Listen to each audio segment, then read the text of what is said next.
Hozir sizlarga mana shunaqa va shunga o'xshash animatsiyali orqa fonlarni tekinga 1 daqiqa ichida qilishni o'rgataman. Birinchi bo'lib Microsoft Store'ga kirasizlar va poiskovikda Lively Wallpaper degan so'zni yozasizlar. Va mana shu ilovani yuklab olasizlar. Videoni davom ettirishdan oldin kanalimga obuna bo'lib qo'ying. Ilova yuklangandan keyin ichiga kirsangiz o'zidan bir nechta animatsiyali orqa fonlar bor, lekin ulardan ham chiroyli va o'zingizga yoqqan orqa fonlarni qatdan olishni o'rgataman. Xo'p, birinchi bo'lib любой bitta brauzerga kirasizlar, misol uchun Google'ga va mana shu saytning nomini yozasizlar. Yozib bo'lganingizdan keyin bu yerda minglab animatsiyali orqa fonlar bo'ladi. Xohlasanglar kategoriyadan yoki poiskovikdan o'zingizga yoqqan wallpaperni tanlab, ichiga kirib animatsiyasini ko'rsanglar bo'ladi.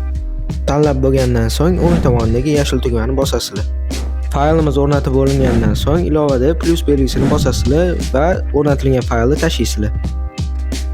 Faylni tashlaganingizdan so'ng shu narsa chiqadi va OK bosib biroz muddat kutsangiz, hammasi tayyor.